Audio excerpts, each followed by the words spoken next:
is does God exist or creation? Looking at the evidence of how we know that God does exist. So, our theme this year is Hebrews 11:1, believe and see. Hebrews 11:1 says, "Now the faith is the substance of things hoped for, the evidence of things not seen." Or the NLT says, faith is the confidence that we have hope for will actually happen. It gives us assurance about things we cannot see. So faith brings theoretical truth to reality for us. Faith is actually testing what you think, right? Because you can be like, oh yeah, I believe that this food doesn't have poison in it. But for you to really say you have faith that there's no poison in it, you have to actually eat it. So that's what we're going to be looking at. It's not just about, oh yeah, I believe God exists, but actually putting your faith in what you say you believe. So,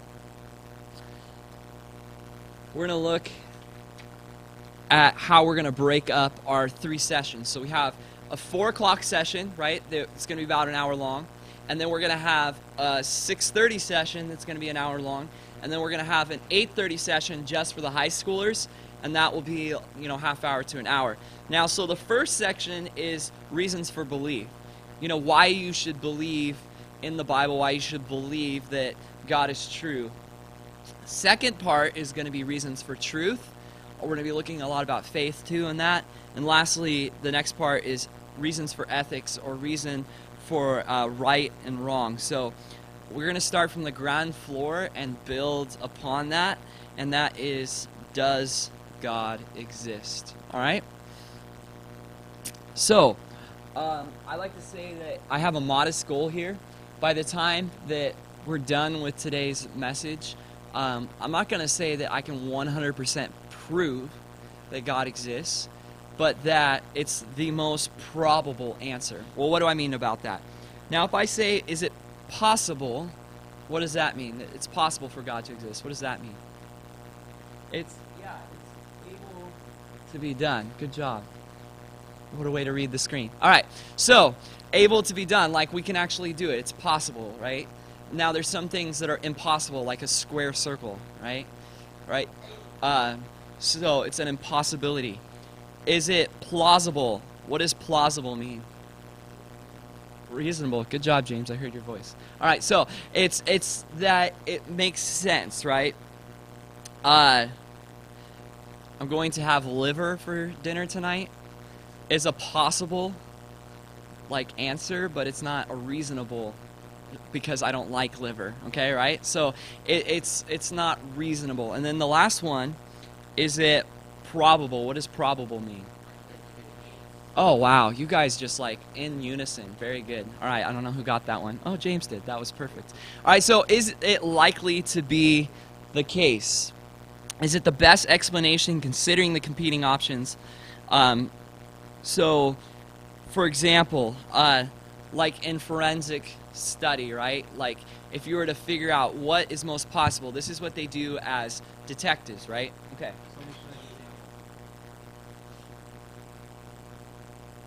Okay, so we have some Duplos here. Anyone play with Duplos when they're kids? Yeah? Duplos are fun, right? Yeah. They're for the kids who haven't, accomplish their fine motor skills. So if you were to look at this, we have a sequence here, right? Like red, white, blue, red, blue, red, blue, right? There's some order to that. Now, what are the chances of that happening just by mere chance? Would you guys come in? Is it the most probable thing that happened by chance? No, right? Now, if you looked at this tower over here, there's no organization to it, it's random, but even looking at that one, would you say that it just happened by chance? No. It still has some order to it, right? The blocks are put together. Now, if you came in and you saw them just randomly laying on the floor, what was the most probable answer? Just by chance, they fell on the ground. When you see order, you naturally are drawn to an intellectual being that caused the order. So that's what I want to get to tonight, is that God existing is the most probable answer considering all of the answers. Does that mean that this couldn't happen by chance? Is it possible that this could happen by chance? Yes, it is possible, right? It's possible. But it's probably like 1 to the 10th to the 17th power or something like that for that to happen over billions and billions of years for the plastic to arrange itself in a certain pattern and color, right? But would that be your first answer? No, you'd be like, Miss Marion came in and built this, right? So that is the most probable answer considering all of it. And so that's all I'm trying to get to tonight. I like what Bishop Wilson says. He says, Christianity does not profess to convince the perverse and headstrong, to bring irresistible evidence to the daring and profane, to vanquish the proud scorner, and afford evidence from which careless and perverse cannot possibly escape. This might go to destroy man's responsibility. All that Christianity professes is to propose such evidences as may satisfy the meek, the tractable, the candid, and the serious inquirer. I can't give you an answer for every single one of your objections, but I can give you an answer for a lot of them. And the reason that I brought this up is that a lot of people are just looking for holes. They're not looking for answers. Does that make sense? Is considering all of what we know, the most probable answer is that God exists, right? And so if you're really searching, you're going to find the answer here. Timothy Keller said this: Christians do not claim that their faith gives them omniscience or absolute knowledge of reality. Only God has that. But they believe that the Christian account of things, creation, fall, and redemption and restoration, makes most sense in the world. So all I'm saying is that this just makes the most sense. Considering all things, it makes the most sense. I don't know for 100% fact that God exists, but I do know that it makes the most sense considering all the options. So let's start looking at evidence now. Hasn't science disproved the existence of God? Or some people will say this: I can't believe in God because it can't be tested by science. Right? How many of us have ever heard that, right? I'm a man of science and I only trust in things that can be repeated and tested. Well, the definition of science greatly determines if God can be discovered through science. Let me show you an example of this. Right? So, we have the universe here, okay? So this is the box, right? This is what we would call the edges and all the limits of matter, time, and space contained. That's what this box is, all right? Now, science can only investigate what's inside the box, right? God, he, by nature, exists outside of the box, okay? His very nature is supernatural. So to examine him doesn't make sense, does it? Because he's outside the box. See, inside the box, we have the earth, right? And everything that we know from our own finite perspective. Does that mean that God is undiscoverable because he's not inside the box? No. Because as him, the one that created the worlds, you're going to see his effects upon the world. So it greatly determines how you see science.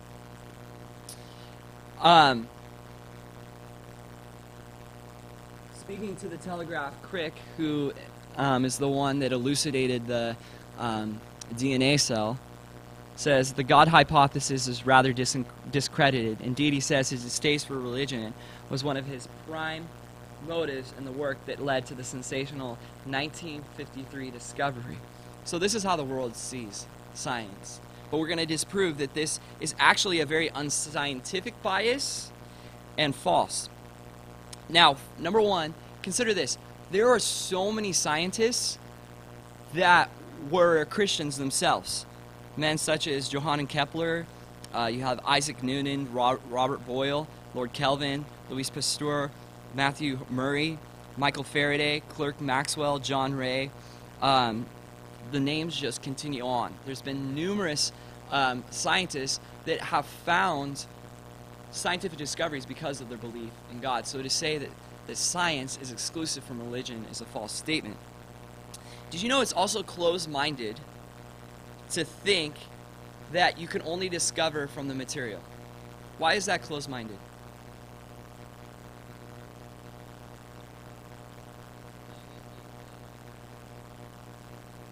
Okay, yeah, right? So, for example, like Timothy Keller said, Greg Koukl said, the current bias of science arbitrarily eliminates certain answers before the game gets started. Many scientists and historians come up with conclusions that leave the supernatural out of the picture because their philosophy demands it. The theist is not so encumbered. She believes in the laws of nature, but is also open to the possibility of supernatural intervention. Both are consistent with her worldview. She can judge the evidence on its own merits, unhindered by philosophy that automatically eliminates supernatural options before the evidence receives a hearing.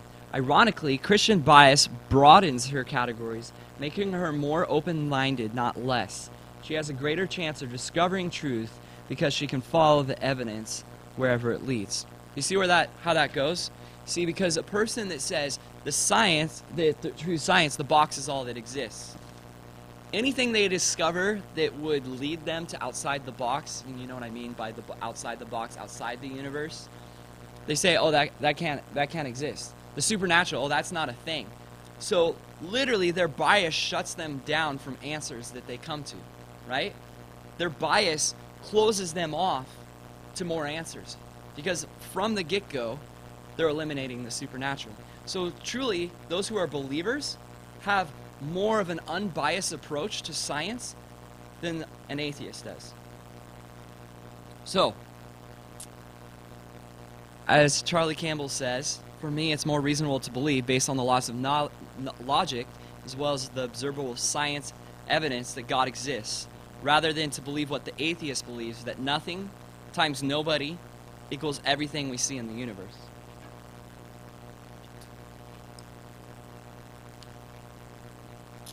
What evidence do we have that God exists? Well, this is what the Bible says. It says in Romans chapter 1, verse 20, for since the creation of the world, this is cosmos in the Greek, his invisible attributes are clearly seen, being understood by the things which are made, even his eternal power and Godhead, so that they, this is people who reject God, are without excuse. In the NLT it says, yes, they know God, but they wouldn't worship him as God or give him thanks. And they began to think up foolish ideas of what God was like. As a result, their minds became dark and confused. Claiming to be wise, they instead became utter fools. Instead of worshiping the glorious, ever-living God, they worship idols to make look like mere people and birds and animals and reptiles. In the Bible, it says that God has revealed himself in two ways. The number one way is through his creation. Notice the term cosmos, through the universe itself, is a testimony that God exists. The second way is through the Bible, and that's what we'll be looking at tomorrow, and why the Bible is true. Okay? But tonight we're not going to even look at the Bible from a theological foundation of why we know God exists. We can just say that from the earth itself and the universe and everything that exists, it points to a supernatural first cause, or God, or a transcendent being. So we're going to look at three major disciplines of scientific study tonight. We're going to look at cosmology, which is the supernatural first cause. All right. Number two we're going to look at is the physics, which is the fine-tuning of the cosmos. And then lastly, we're going to look at biological information, which is DNA, and how each one of these are evidences that point to God. Now, these are not the only evidences that point to a God. We're not even necessarily getting to the God of the Bible yet tonight. We'll get to that tomorrow. But these are the three strongest ones that I like. But if you want to get more answers, this book right here, The Biblical Basis for Modern Science, is a great book to check out. All right? So, let's get to the first one. Cosmology, or cosmogony. All right? Cosmogony is the study of ideas about the origin of the cosmos. The term is closely related to cosmology, which is the study of the cosmos and all its aspects. So cosmology refers to like all the study of the stars. This is where you would get astrology, all those kind of studies. Cosmogony is where did the universe come? It's the study of origins, okay? And that's what we're really looking at. Where did everything come from? If you don't ask yourself this question, it can be a major stumbling block for each of us. See, I'm getting a text message. Let's see what it says. All right. Once again, got a text message in the middle of the stream. Wasn't for the stream. All right, so cosmogony. The cosmos, in the simplest terms, is this. It's the space, mass, time universe and all its arrays of complex systems. Remember Genesis 1:1. God created the heavens, space, and the earth, matter, in the beginning, time. Right, so those are the three elements of the universe. Space, time, and matter. And according to the Bible, that's what God created in the beginning in Genesis 1:1. Space, matter, and time. All right. We're going to watch a video now.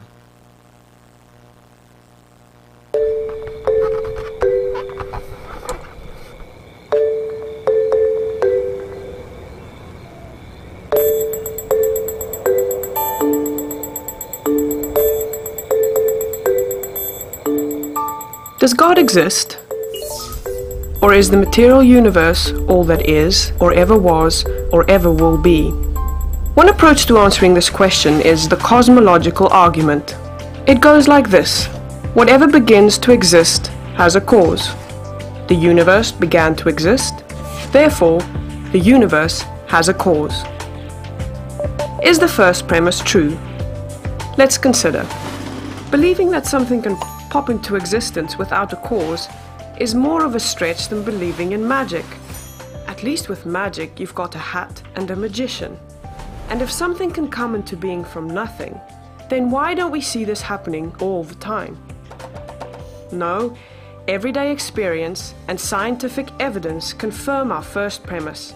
If something begins to exist, it must have a cause. But what about our second premise? Did the universe begin, or has it always existed? Atheists have typically said that the universe has been here forever. The universe is just there, and that's all. First, let's consider the second law of thermodynamics. It tells us the universe is slowly running out of usable energy, and that's the point. If the universe had been here forever, it would have run out of usable energy by now. The second law points us to a universe that has a definite beginning. This is further confirmed by a series of remarkable scientific discoveries. In 1915, Albert Einstein presented his general theory of relativity. This allowed us, for the first time, to talk meaningfully about the past history of the universe. Next, Alexander Friedmann and George Lemaitre, each working with Einstein's equations, predicted that the universe is expanding. Then in 1929, Edwin Hubble measured the red shift in light from distant galaxies. This empirical evidence confirmed not only that the universe is expanding, but that it sprang into being from a single point in the finite past. It was a monumental discovery, almost beyond comprehension. However, not everyone is fond of a finite universe, so it wasn't long before alternative models popped into existence. But one by one, these models failed to stand the test of time. More recently, three leading cosmologists, Arvin Bord, Alan Guth, and Alexander Vilenkin, proved that any universe which has on average been expanding throughout its history cannot be eternal in the past, but must have an absolute beginning. This even applies to the multiverse, if there is such a thing. This means that scientists can no longer hide behind a past eternal universe. There is no escape. They have to face the problem of a cosmic beginning. Any adequate model must have a beginning, just like the standard model. It's quite plausible then that both premises of the argument are true. This means that the conclusion is also true. The universe has a cause. And since the universe can't cause itself, its cause must be beyond the space-time universe. It must be spaceless, timeless, immaterial, uncaused, and unimaginably powerful, much like God. The cosmological argument shows that, in fact, it is quite reasonable to believe that God does exist.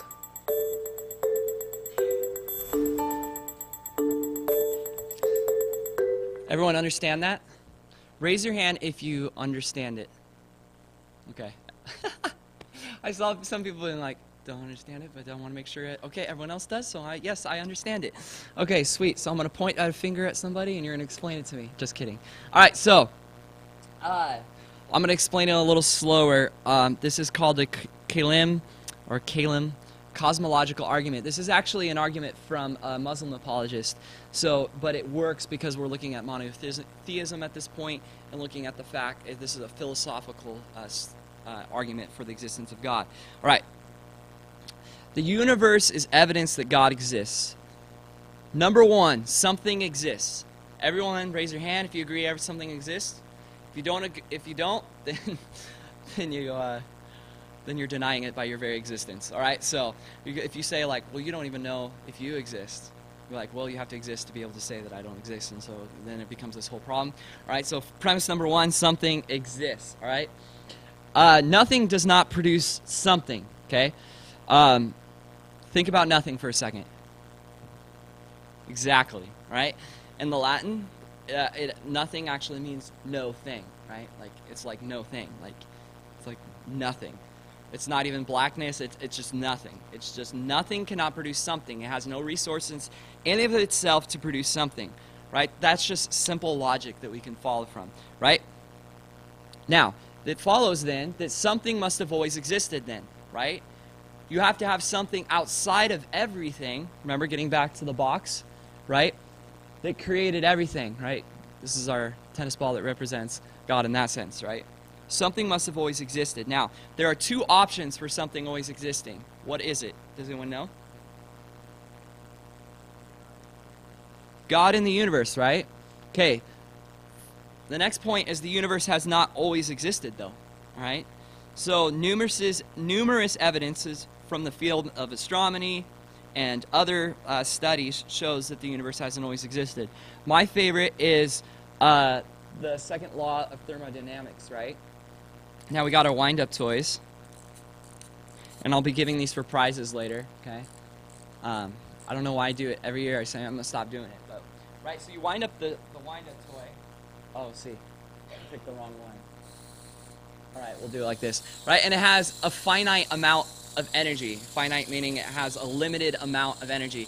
And once this wears down, it's dead, right? In our universe, in a closed system, we have a specific amount of energy that we see that it's wearing down, meaning that it was wound up at one point, right? This shows that it had a finite past, right? It didn't always existed. Because what would have to happen, what kind of energy will we have to have for the universe to be eternal? Unlimited, infinite amount of energy for the universe to be eternal. Okay, so this shows that the universe hasn't always existed, right? So that's point number 4 in that. So number 5 is there must be an eternal power beyond the universe that caused the universe to come into existence. We're like, whoa, whoa, whoa, whoa. Well, how'd you get that? Well, because something must have always existed. The universe can't do it, so something outside the universe must have had to create everything that exists. I love this quote from Henry Morris. He said, "The most basic scientific principle and the criterion that governs all human experience is the law of causality. This law states that although one cause can have many effects, no effect can be either quantitatively greater than or qualitatively greater superior to its cause. An effect can never be greater, and in fact will always be less than its cause. Thus, a chain of effects and their cause must eventually trace to an essentially infinite first cause." Do you guys follow that? Raise your hand if you're with me. Okay, like 3 of you guys. All right, sweet. So I'll give you an example. Right. How many guys like to play tennis? Anyone like to play tennis? Or basketball or any of those things, right? The cause, if you take your basketball and you bounce it, right, it's never going to exceed the cause, the bounce back, right? Okay? The response to the force will never exceed it. Does that make sense, right? So if I drop it, right, just naturally, the effect doesn't exceed the cause. Now, I don't know if you guys have ever, one of my favorite music videos is by this band called OK Go. Have you ever watched any of theirs? their music videos. Well, they have this one that's like this chain of effects that takes place where it's like so rad. So like a ladder will fall and it like lands on a pink bucket and knocks this thing down and knocks this thing down, right? But you have to have a first cause that causes the chain of effects. Otherwise, you have an infinite causes that go back into all infinitum, right? So you have to have a first cause that caused all causes. Does that make sense now? How we're tracing back to that? What does that have to look like? Well, if you look at any effect, its cause has to be greater and similar to, right? So, like the first uncaused cause must be infinite if it's going to cause limitless space, right? Because you can't have limitless space and its cause be smaller, right? The first cause of endless time must be eternal. The first cause of boundless energy must be eternal. The first cause of infinite complexity must be omniscient, meaning knowing all things. If you have knowledge, you have to have an intelligent mind that's creating. The first cause of love must be all-loving. The first cause of life must be living itself. So it just goes to show that. How can we talk to a skeptic about this? Okay, you could ask a question. If you guys like memorized this and had a conversation like this, it would be so incredible. I've never been able to do this yet because I'm not that smart yet. Can we agree that something exists? And the skeptic will say, yes. And then the Christian will say, can we agree that nothing does not produce something? Now, at this point, the critic is going to be like, I feel a trap coming. I feel you're leading me down a line of thinking. And then the Christian will say, this should be easy to realize. Nothing can't do anything. What is nothing? It's no thing. It can't breathe, eat, breathe, think, move, or act. Nothing is nothing. Even David Hume conceded that it's an absurd proposition to suggest that things arise without a cause. That makes sense, yes. If something exists and nothing does not produce something, then we can agree that something must have always existed. Something must have always existed to have brought into being the things that now exist. As you just agreed, nothing cannot produce something. Now there are only two options as to what that something has always existed might be: the universe or something outside the universe. Well, amazingly, today scientists have actually proven that the universe has not always existed. The motion of the galaxy, the second law of thermodynamics, the background radiation echo all point to the fact that the universe began to exist. If the universe has not always existed, and something must always have existed, then something or someone outside the universe must have always existed. Propose to you that that person is an intelligent, living, powerful being, i.e., God. Now, have you ever thought of the question, who made God? Anybody had that, like, well, who made God? Well, this is what answers that question, because you have to have something transcendent. Does everyone understand the idea of transcendent? It means that it is something transcendent is not a part of the box. It's completely removed from it. It cannot be created. It cannot be influenced. It is a complete cause that is sufficient within itself. So God is sufficient within himself to create all that is.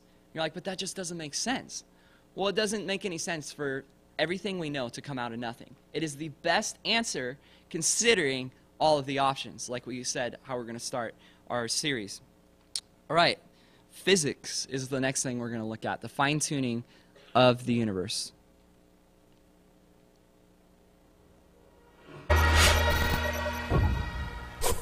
From galaxies and stars, down to atoms and subatomic particles, the very structure of our universe is determined by these numbers. These are the fundamental constants and quantities of the universe. Scientists have come to the shocking realization that each of these numbers has been carefully dialed to an astonishingly precise value, a value that falls within an exceedingly narrow, life-permitting range. If any one of these numbers were altered by even a hair's breadth, no physical, interactive life of any kind could exist anywhere. There'd be no stars, no life, no planets, no chemistry. Consider gravity, for example. The force of gravity is determined by the gravitational constant. If this constant varied by just 1 in 10 to the 60th parts, none of us would exist. To understand how exceedingly narrow this life-permitting range is, imagine a dial divided into 10 to the 60th increments. To get a handle on how many tiny points on the dial this is, compare it to the number of cells in your body, or the number of seconds that have ticked by since time began. If the gravitational constant had been out of tune by just one of these infinitesimally small increments, the universe would either have expanded and thinned out so rapidly that no stars could form and life couldn't exist, or it would have collapsed back on itself with the same result: no stars, no planets, and no life. Or consider the expansion rate of the universe. This is driven by the cosmological constant. A change in its value by a mere 1 part in 10 to the 120th parts would cause the universe to expand too rapidly or too slowly.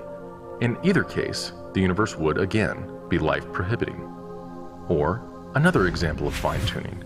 If the mass and energy of the early universe were not evenly distributed to an incomprehensible precision of 1 part in 10 to the 10 to the 123rd, the universe would be hostile to life of any kind. The fact is, our universe permits physical, interactive life only because these, and many other numbers, have been independently and exquisitely balanced on a razor's edge. Wherever physicists look, they see examples of fine-tuning.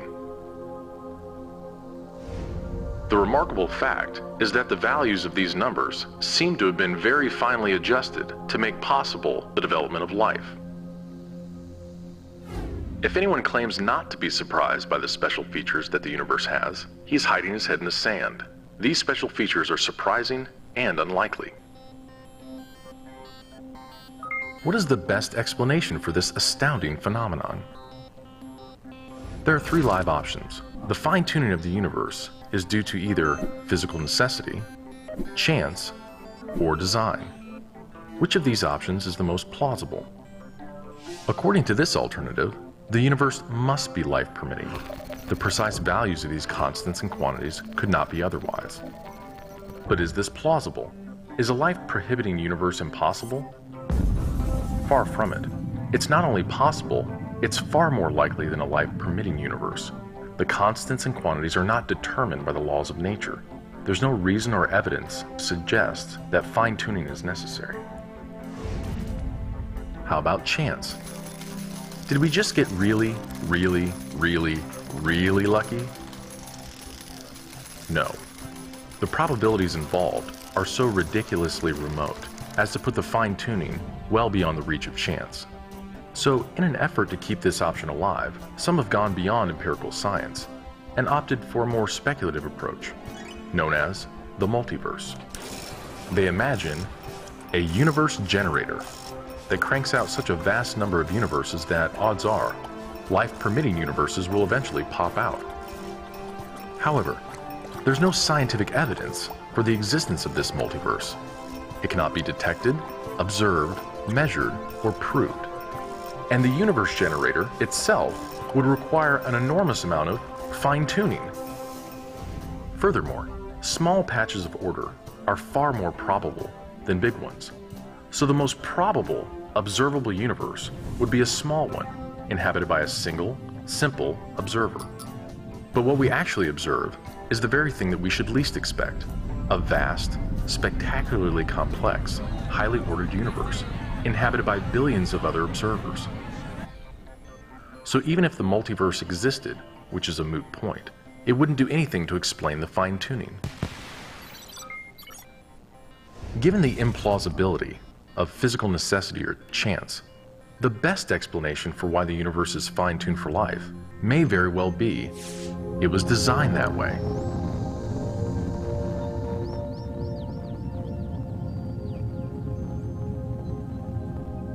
A common-sense interpretation of the facts suggests that a super-intellect monkeyed with physics, and that there are no blind forces worth speaking about in nature.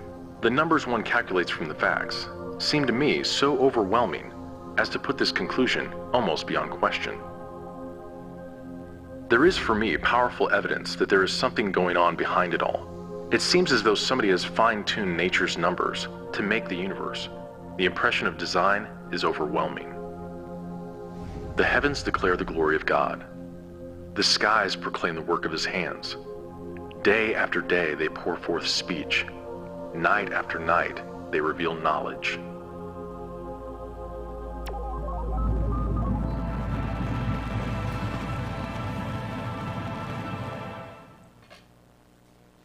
Is everyone tracking with that? The idea of physics, that everything is so fine-tuned, right? Everything's on a razor's edge. Anyone build a house with a card of like a deck of cards before? It's like so hard, but you would never walk in and see a deck of cards all like designed perfectly on a razor's edge and go, oh, that happened by chance. I'm sure it's just like the wind blew it and like boom. But we're talking about multiple things that are needed, and the whole idea of a multiverse, which is like by far one of my favorite like comic book storylines, which is like the Flashpoint like paradigm of multiverses. I love it, but it's not based in reality, because if you had a multiverse, then the question comes back to our first thing is, where did it all come from and who created the multiverse in the first place? All right, so that's kind of our issue here. So now let's go on to the last one, which is DNA, or let's look at design or chance. The idea that if you have a painting, what do you expect to have? A painter. Very good. You can have this cool crab. All right, so design or chance. Biology is the study of complicated things that give the appearance of having been designed for a purpose. Do you guys know who that is? That's Richard Dawkins, who is a huge atheist. He goes, you know, it looks like it's designed, but we can't accept that. Why? Because he has a major bias that only the things can exist inside the box. Francis Crick said, biologists must constantly keep in mind that what they see was not designed, but rather evolved. Like, oh yeah, that's right. It does look like a design. Oh wait, we can't accept that because I don't believe in supernatural things. Let me look at something else. They're not looking at the most probable answer, are they? Could you imagine if a CSI came on a scene, says, looks like arson, but we can't accept that because there's no arsonists in the whole entire world. Be like, what? But that's what all the evidence is pointing to. This is what scientists are doing today because they can't accept it. Would you drive by Mount Rushmore and say, wow, that looks like water and wind did that over millions of years. So interesting how it looks like 4 of our presidents, right? No, but this is what people do in science. Or if you found an arrowhead even on the ground, which I believe could happen by, chance over time, but you'd still go, I wonder if someone made this arrowhead, right? Now let's look at some evidence. The body. My favorite is the eyeball. Consider the eyeball. It has a lens on one side. It has a light-sensitive retina made up of rods and cones inside the other. The lens itself has a sturdy protective covering called a cornea, and it sits over an iris designed to protect the eye from excessive light. The eye contains an amazing watery substance that is replaced every 4 hours. The tear glands continually flush outside. That doesn't make sense, but clean. Okay. Tears bring oxygen to the cornea, carry chemicals to kill bacteria and proteins to coat the eyes, wash the eyes, and move debris toward a lower drain or lacrimal duct. An eyelid sweeps secretions over the cornea to keep it moist. Eyelashes protect it from dust, and extraordinarily fine-tuned muscles are attached to the eye and move the eye and shape the lens for its function of focus. Does all those little things in your eye that takes place just happen by chance? Over time, right? Now, let's listen to what Richard Dawkins has to say about this. Animals have evolved extraordinary adaptations to fit their environment, but they're not perfect. Designers can go back to the drawing board. Evolution is condemned to modify what's already there. So nature is full of compromises and imperfections. Creationists also ask how something so apparently perfect as the eye just sprang into existence. Well, it didn't. The basic chemistry that makes up a light-sensitive cell is shared right across the animal kingdom, and natural selection has seized on this time and time again. Science has uncovered species at every stage in the evolution of the eye. It is a cumulative process. And each step of the way is more useful than the one before. The eye has evolved independently at least 40 different times around the animal kingdom, and it has evolved gradually, improvement on improvement. And yet... No sensible person would have ever left the body the way it is.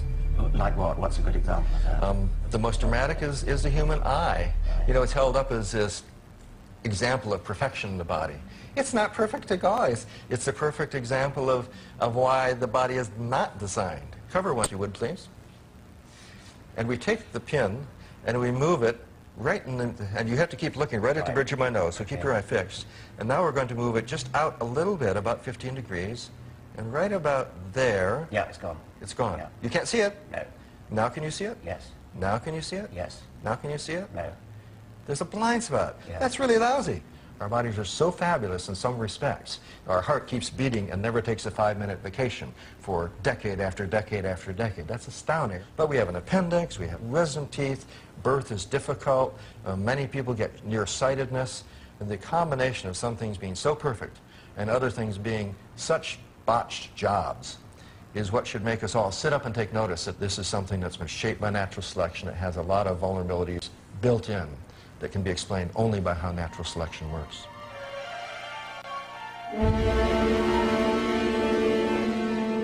So our botched, compromised bodies are themselves evidence of evolution. They're shot through with history. Evolution is a fact. It's documented by science to the same degree Napoleon is by history. Some things are just true.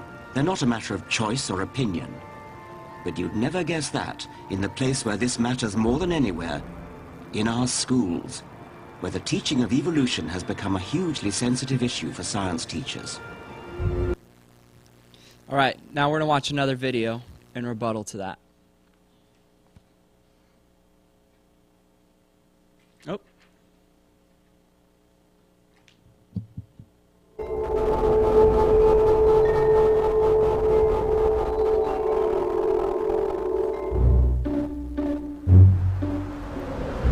The human eye is a marvel of design, much like a video camera, but far more advanced and versatile. Like some cameras, the eye is auto-focusing. To do this, man-made cameras have to move the whole lens, but our eye changes the shape of its lens.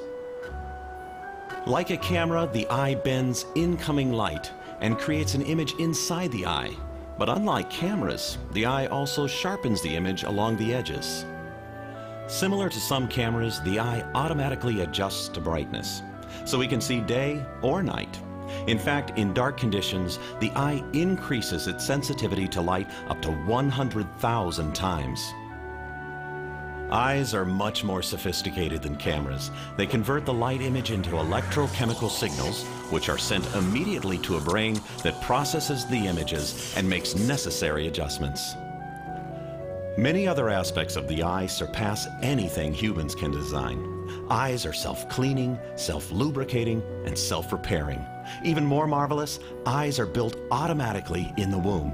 No camera can repair or build itself. Evidence of design appears in all types of animals. Each eye seems specially designed for its environment, whether an eagle in flight or a fish in the sea. For example, owls have a special surface in the back of their eye which reflects light back through the retina. It helps them to see better in the dark. Flies have another design, a compound eye, which helps them to detect the slightest motion. Such diverse yet exquisitely designed eyes show the handiwork of our Lord.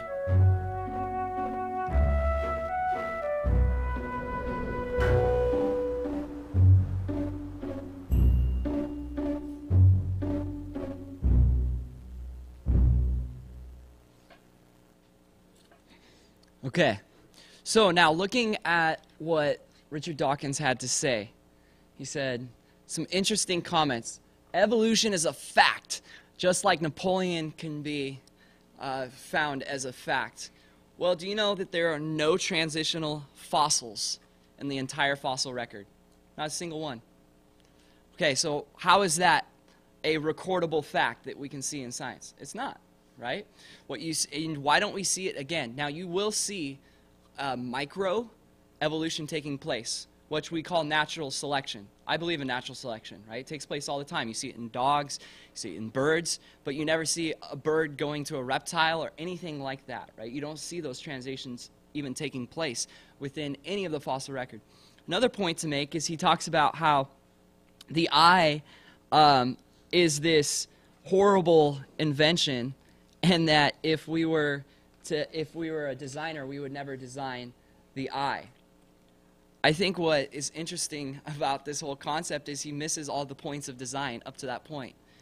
You know what I mean? He goes, oh, this one little thing. But there might be another answer considering all of the evidences, right? It's much more, it takes a lot more faith to believe in evolution, that tons of little steps in evolution of need caused us to get from less complexity to greater complexity, than to believe in what we believe is that God designed us how we are, and that we are fallen, and that any of our deficiencies might have come from sin that's come into the world, right? That makes a lot more sense when you really look at it.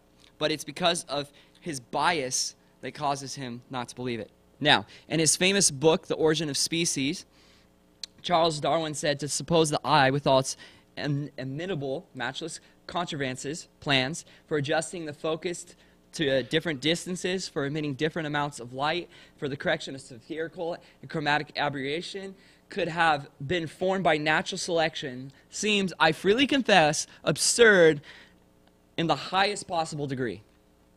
Darwin went on, following those pages, to describe why he thought the eye was evolved.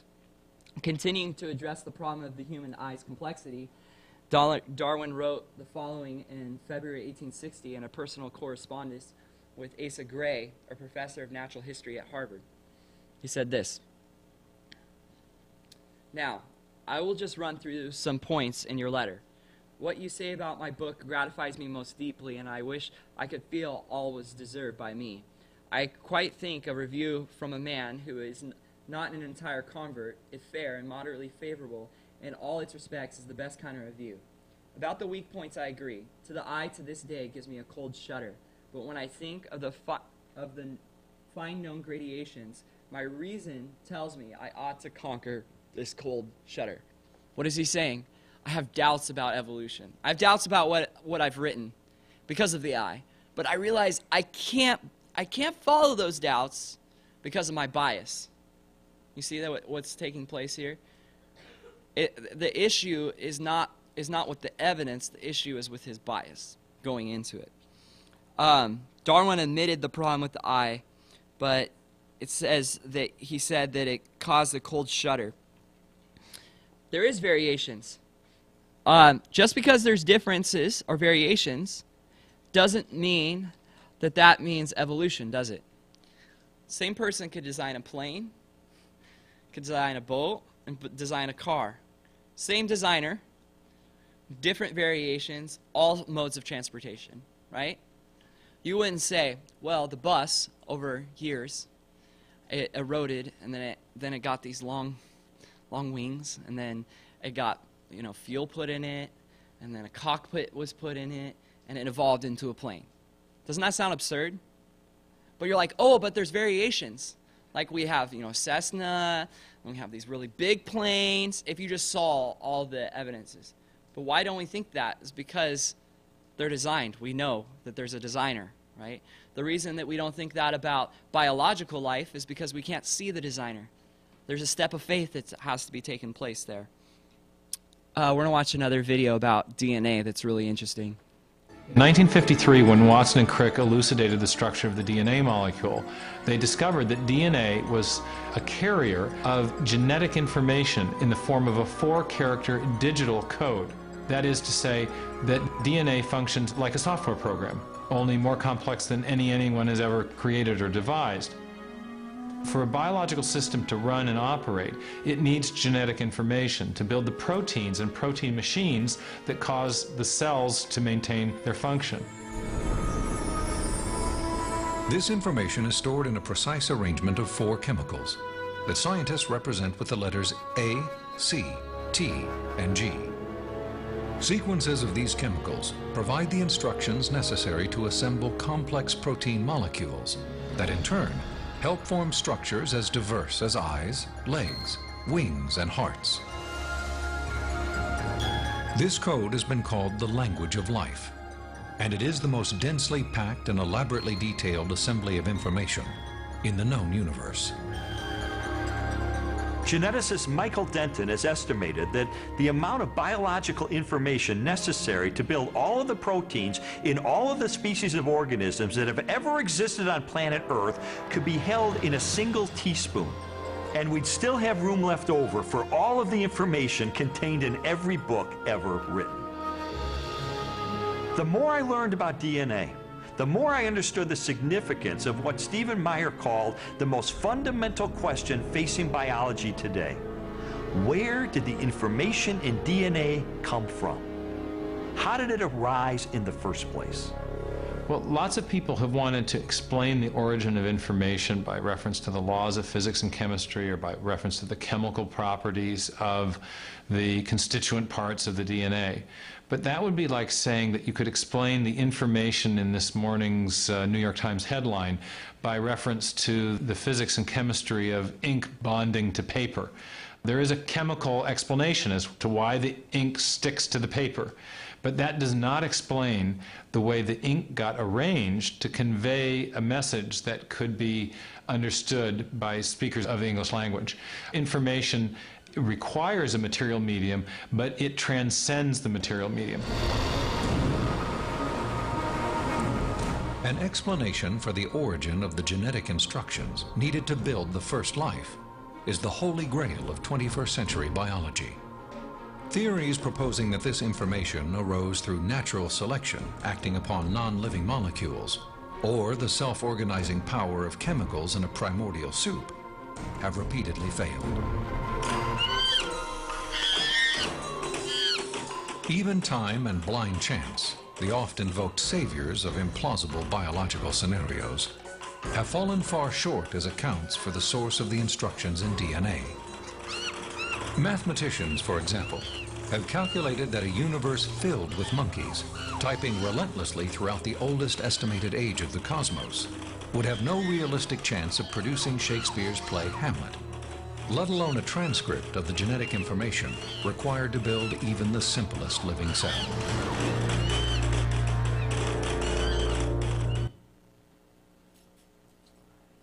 All right, so if you came into a room, right, and there's a bunch of Scrabble pieces on the floor, right, you probably could find, right, maybe a word, maybe a 3-letter word that has randomly fallen into sequence.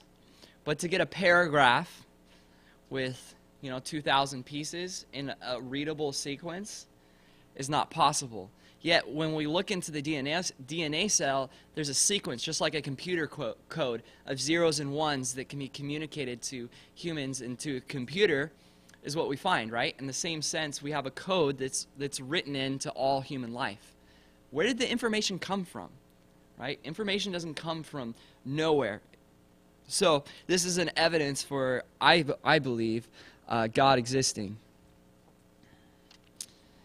Now, consider the heart, right? The heart, a muscle about the size of a man's fist. Have you ever guys done that? Like, take your fist, like this, okay? That's the size of your heart. That's how big of a heart you have. So my hand is huge, so I have the biggest heart in this room, so it's just true. So smallest hands, you have the smallest heart. That's why I care the most, right? Okay, anyway, just kidding. Just kidding. Gosh, tough room. All right, so now, it contracts and forces blood through 60,000 miles of veins, arteries, and capillaries in your body. Every hour it pumps 75 gallons of blood, totaling more than 50,000 gallons every month. A good question to ask an unbeliever is this, or an atheist, is what do you think evolved first, the heart, the veins, or the blood? Right? Because if you don't have the blood, then the veins can't survive, and if you don't have the veins, the heart can't survive. You need all things coming all into existence at once. This is why I don't believe in evolution, because you can't have complex going to more complex. And any time you see natural selection taking place, you're seeing a loss of information, not a gaining of information. Does that make sense? You go from the more complex to the less complex. For example, with dogs, right? When you have purebreds, you're breeding out information, right? You're not breeding in information, right? So the original ancestor of dogs had the most DNA information of all the dogs. So to say that it's going from the lesser to the greater is not what we find in science, and that's what evolution believes. Now, to summarize it all again, do we believe in naturalism or intelligent design? Both require faith, but both cannot observe the past. So what can either one of us do as a Christian and atheist? What can we answer? If we can't look into the past and know without a doubt of what the answer is, what can we answer?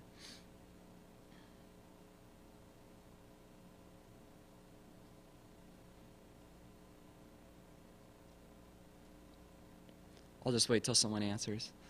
What can we answer? What is possible to say? I know this. You can't know without a doubt, right? Okay, the universe existed. I was going to say that it's most probable. We can answer this is the most probable considering all the options, right? Just like we started off saying that this sequence is most probable that someone designed this sequence. I can't know for a fact that those Duplos were put, well, I can because I saw it, but you couldn't know for a fact that it was put in order by somebody or that it was put in order by Miss Marion as a very specific person. But you would say that's the most probable considering all the evidence we have. Does that make sense? So today, all I'm trying to convince you is considering all the evidence, the most probable answer is that God exists. It is less probable that everything came into existence by mere chance.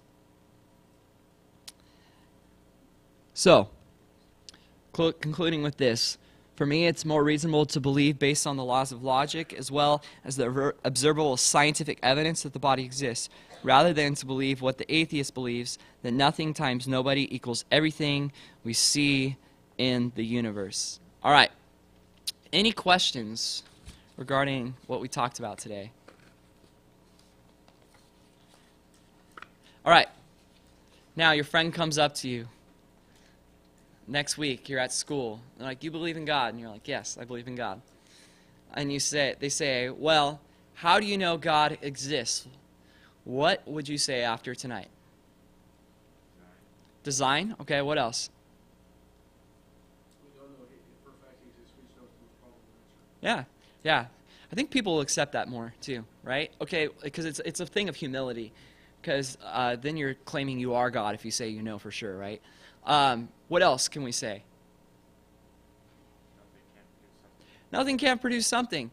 Man, that is like by far my favorite answer ever is that cosmological argument. So if you guys want to post those videos later, we're going to be talking about this later, but I know it's so easy to get checked out during Truth Quest because sometimes I even want to stop talking because I feel boring.